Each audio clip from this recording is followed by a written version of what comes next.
In the quiet halls of an Ohio correctional facility, a guard's scream shattered the morning silence.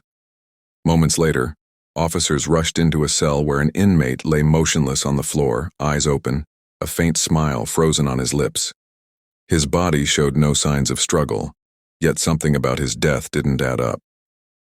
What made this discovery more disturbing wasn't just the lifeless body, but the secret that connected him to the prison's warden. A secret so twisted it had begun with laughter and ended in blood. Because this is the story of an inmate who laughed at the wrong time and paid for it with his life. You're watching Dark Motives, where we uncover real stories that test the limits of the human mind. If you love deep true crime cases filled with mystery, emotion, and shocking twists, make sure you subscribe right now. It helps the channel grow and brings more stories like this to your screen every week.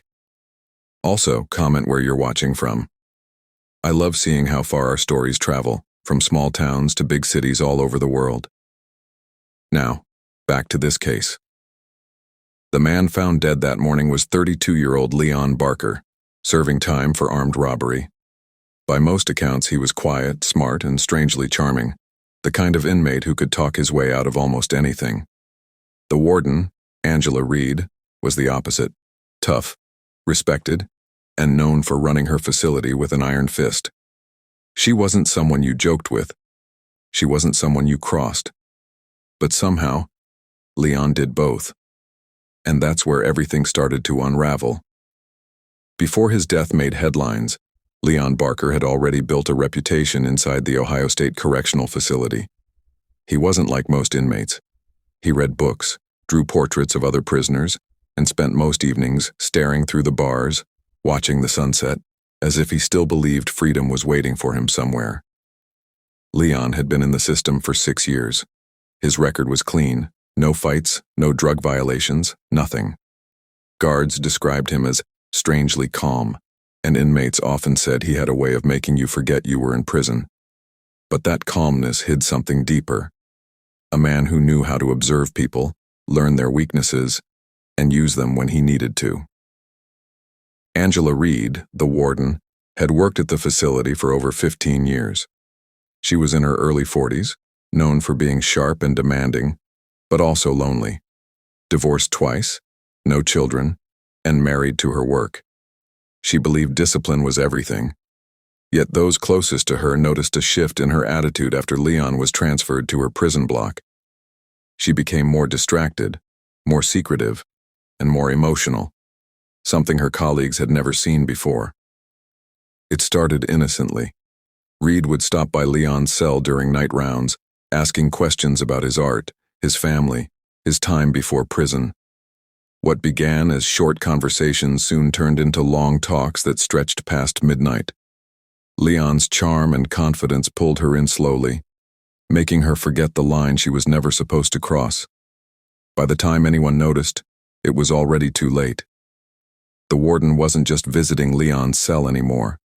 She was protecting him, covering for him, and breaking every rule in the book to keep their secret alive. But secrets never stay buried for long inside prison walls. The relationship between Warden Angela Reed and Leon Barker began quietly, hidden behind routine checkups and late-night paperwork. To everyone else, she was just doing her job. But behind closed doors, a dangerous line was being crossed. It started with notes. Small folded pieces of paper slipped through the bars of his cell. She would leave him messages about how she couldn't sleep, how she felt like no one understood her, and how his words gave her peace. Leon, knowing exactly how to play the game, wrote back with compliments, poems, and careful flattery. He called her his escape, his light in a dark place. Weeks turned into months, and soon Angela found reasons to pull him from his cell: library duties, cleaning assignments, maintenance work, anything to be around him longer. Their connection deepened until it turned physical. Hidden in empty offices and storage rooms, they shared moments that could end both of their lives if discovered. Inside the prison, rumors started to spread. Some inmates noticed how Leon was treated differently. He got better meals, new clothes, extra privileges. The guards noticed too, but no one dared to confront the warden. She was untouchable, or at least that's what everyone believed. But even in secrecy, Leon began to feel power he had never known before. He wasn't just another inmate anymore. He was the man who had the warden under his control. And with that power came arrogance. He started pushing limits, testing how far he could go, and how much she was willing to risk for him. What Angela didn't realize was that love inside a prison is never just love. It's leverage. And Leon knew exactly how to use it. It happened late one night, in the small staff office near Cell Block C. That room had become their secret place, a hidden world where the warden and the inmate could pretend the rest of the prison didn't exist. Angela had locked the door herself, as she always did, trusting Leon more than she trusted anyone. That night, something felt different. She was nervous, restless, and wanted reassurance that what they shared was real. Leon was relaxed, almost too relaxed. As she leaned closer, whispering something meant to sound romantic, he let out a soft laugh. At first, she thought he was joking, but the laugh grew louder. Angela froze.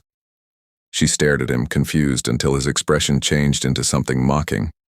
The same inmate she thought loved her was now grinning, shaking his head like he couldn't believe what he was seeing. Her face burned with humiliation. She asked what was funny, but Leon didn't answer. He just kept smiling, his eyes filled with amusement. That moment broke something inside her. The authority she once had vanished. In its place stood a woman who realized she had given her power, her career, and her dignity to a man who didn't respect her. When she stormed out of that room, she didn't speak to Leon again for days. But inside her, the anger kept growing. Every time she saw him laugh with other inmates, every time she noticed that confident smirk, it reminded her of that night. No one knew exactly what he said or did in that moment, but one thing was certain. From that day, Angela Reed stopped being the warden in love. She became a woman plotting revenge. Word travels fast inside prison walls. Within a week, whispers began spreading through the cell blocks. Some said Leon had something on the warden. Others said she had fallen for him completely. No one knew the full story, but everyone could feel the tension building between them. Guards started noticing the change too. Angela's usual confidence turned cold. She avoided Leon's section during rounds, gave him fewer privileges, and reassigned him to jobs far from her office. Leon didn't take it well. He started bragging quietly to other inmates, hinting at their secret. Some believed him. Others thought it was just talk. But the rumors reached Angela, and that was when everything changed. For the first time in her career, she lost control. Her emotions dictated her every move. She began rewriting shift schedules, transferring guards who had seen too much, and deleting internal reports that mentioned Leon's name. The deeper she buried the evidence, the darker her thoughts became.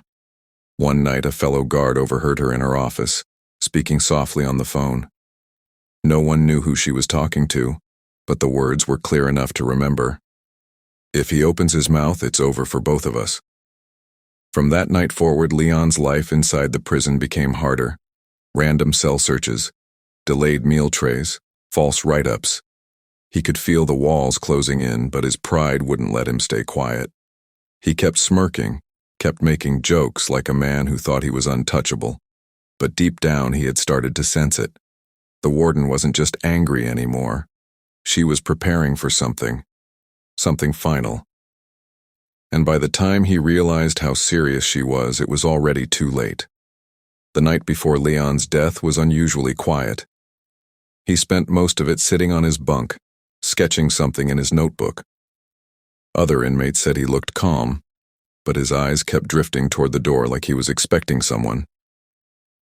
A guard making rounds saw the warden pass through Leon's block that evening, even though she had no reason to be there. She didn't stop, didn't say a word, just looked into his cell for a few seconds before walking away. Later, Leon told his cellmate that everything was fine, that she wouldn't dare. Those were his last words before lights out. By morning, he was gone. At dawn, a guard doing routine checks stopped at Leon's cell. He called his name, no response. When he stepped closer, he saw Leon lying flat on his bunk, eyes open, skin pale. At first, they thought he was asleep, but his body was cold. No signs of struggle, no wounds, no noise during the night. Just silence. The official report said possible heart failure, but everyone who knew Leon said the same thing. He was healthy, strong, and had no reason to die suddenly. When the warden arrived, her reaction was strange. No tears, no shock. Just a long stare at the body.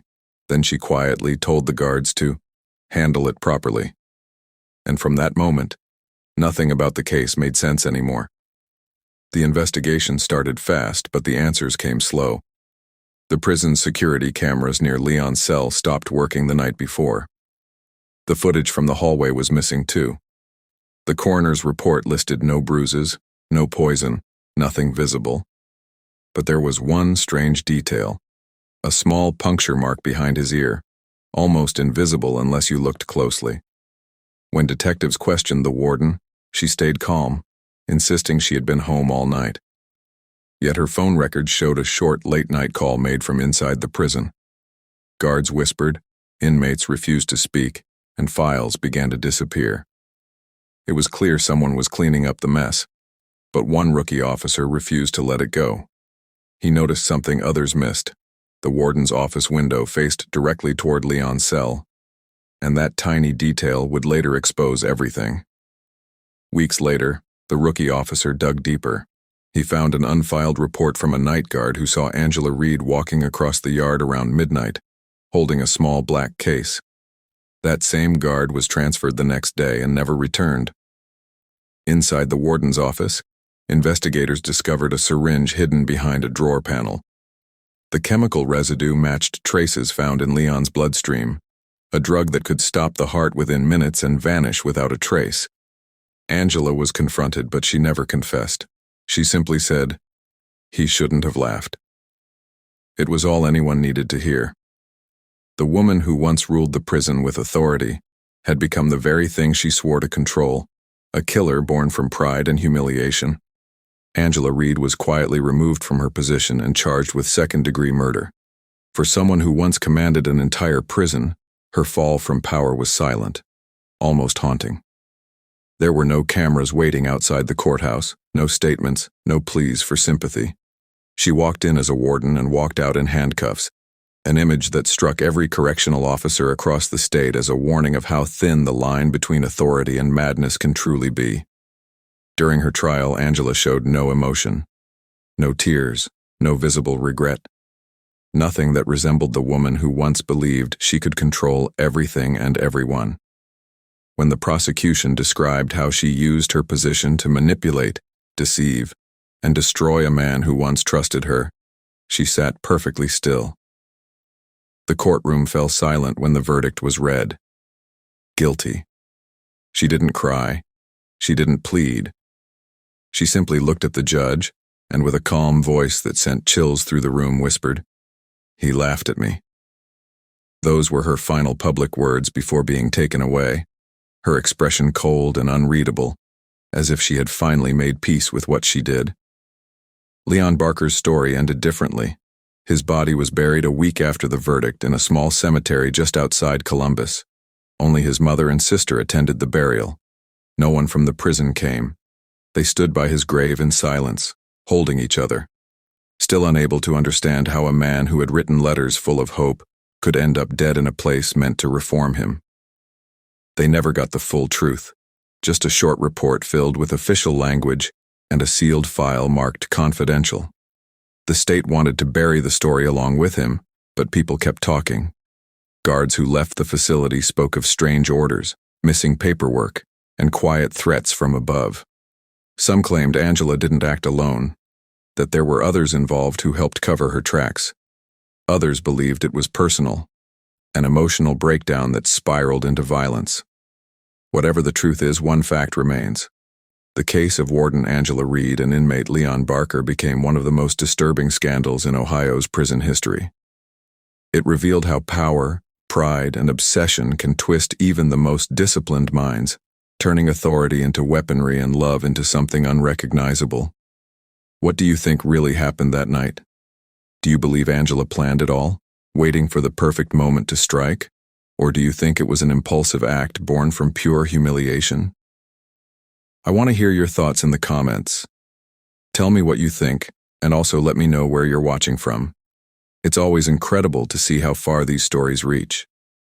If you enjoy deep, psychological, true crime stories that uncover what people are capable of when emotion and power collide, make sure you're subscribed to Dark Motives. Every week we explore stories that remind us just how unpredictable the human mind can be. Until next time, stay curious, stay safe, and remember, sometimes the quietest stories hide the loudest lessons, and sometimes a single laugh can echo longer than a lifetime.